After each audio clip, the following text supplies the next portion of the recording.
আল্লাহর কথার কোনো গুয়া মাথা আমি কিছুই পাই না। মাথা কোনটা গোয়া কোনটা এটা আমি পাই না। কেন পাই না? এই যে একটা কথা বলছে, আওয়ালুমা খালাকুল্লাহে ইশক, প্রথম সৃষ্টি ইশক। আওয়ালুমা খালাকুল্লাহে মিন নূরি, নূর, প্রথম সৃষ্টি নূর। আওয়ালুমা খালাকুল্লাহে আরশ, প্রথম সৃষ্টি আমার আরশ। দেখেন, আওয়ালুমা খালাকুল্লাহে রূহ, প্রথম সৃষ্টি আমার রূহ। কয়টা হয়েছে? এক মুখ হচ্ছে দুই কথা কয়, হ্যাঁ মুখ কয় না হুক কয়? এক মুখে দুই কথা কইলে হ্যাঁ মুখ থাকে, হ্যাঁ তো মুখ থাকে না, হ্যাঁ তো হুক হয়ে যায়। তা আল্লাহ যে কইল প্রথম সৃষ্টি আমার ইশক, প্রথম সৃষ্টি আবার কয় আমার আরশ, প্রথম সৃষ্টি আবার কয় নূর, প্রথম সৃষ্টি আবার কয় রূহ।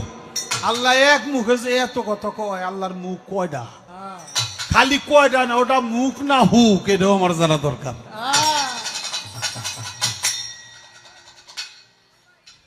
আল্লাহর শানে এত বড় বেয়াদবি, তাকে তো প্রকাশ্যে হত্যা করা জায়েজ, ভণ্ড বাউলকে।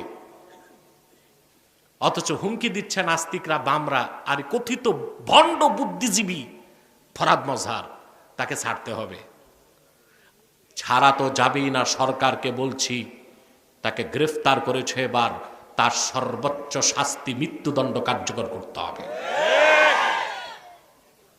বলে আবুল জুলাই আন্দোলনে আমাদের পক্ষে ছিল,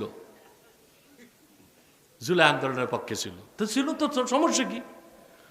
জুলাই আন্দোলন কি করে সব মুসলমান হয়ে গেছে? আন্দোলন করতে এখন দেখি দেশ বিক্রির ব্যবস্থা হয়েছে। এক ভণ্ড বাউল আল্লাহর শানে বেয়াদবি করছে, শুনছেন? এইরকম বেয়াদবি আমার আত্মহত্যা করতে মন চায়, সহ্য হয় না, কিছু করতে পারি না, এই ব্যথায় আত্মহত্যা করতে মন চায়। যদি আমার আত্মহত্যা জায়েজ হলে আমি আত্মহত্যা করতাম, কিন্তু আল্লাহ তার রাসূলের শানে বেয়াদবির কথাটা শুনতেও বেয়াদবির কোনো কথা আমার বরদাস্ত হয় না। এই ভণ্ড আবুল সরকার বাউল, এই বাউল নামের ফাউল জাহান্নামের কুত্তাটা আমার আল্লাহর শানে যে বেয়াদবি করেছে, আমি তা মুখে উচ্চারণ করার সাহস রাখি না। আপনার তার ফাঁসি চান? আমরা তার ফাঁসি চাই। ভণ্ড ফরহাদ মজহার, ও আস্তিক কি নাস্তিক আমি জানি না, তবে ফরহাদ মজহার মুসলমান না, কাফের। সে হুমকি দেয় আবুল রে গ্রেফতার করা মানে আমাকে গ্রেফতার করা। বেটা ফরহাদ, তুমি কোন বাংলাদেশে? তোমারে গ্রেফতার করলে কে কি করবে বাংলাদেশে? বাড়াবাড়ি ছেড়ে দাও। ভণ্ড বুদ্ধিজীবী ফরহাদ মজহার, তৌহিদি জনতা তোমাকেও রাজপথে পেলে কোদাল দিয়া দাড়িগুলো চাইছা জুতা পেটা করে বাংলাদেশ থেকে বের করে দিবে তোমাকে।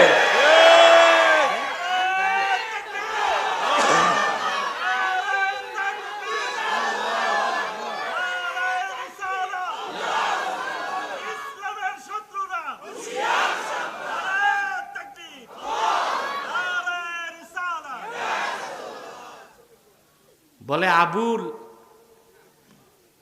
জুলাই আন্দোলনে আমাদের পক্ষে ছিল, জুলাই আন্দোলনের পক্ষে ছিল তো ছিল, তো সমস্যা কি? জুলাই আন্দোলন কি করে সব মুসলমান হয়ে গেছে? আন্দোলন করতে এখন দেখি দেশ বিক্রির ব্যবস্থা হয়েছে।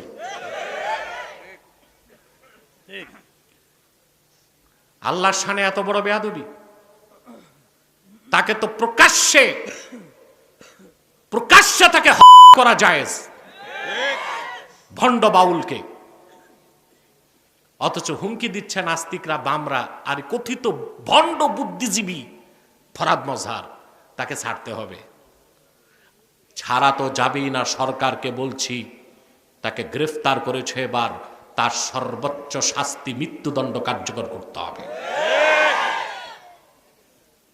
এখন আসেন, এই কথিত কিছু ইসলামপন্থী কিছু মৌলবী, মোটা মাথার মৌলবী আছে কিছু, জোর সব গলায় আর তলায়, মাথায় কোনো জোর নাই।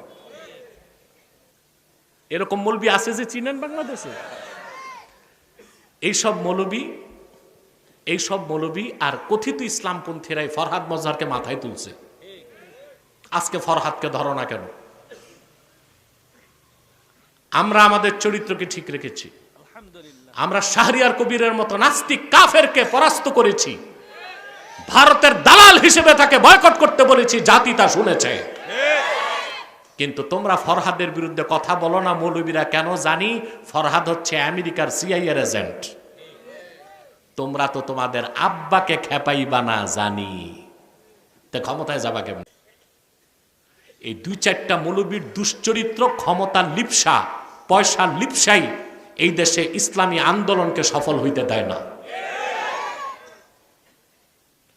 সম্মানিত সুধী, বুদ্ধিজীবী, ভালো ইমানদার বুদ্ধিজীবীকে আমরা পৃষ্ঠপোষকতা করি, ঠিক না?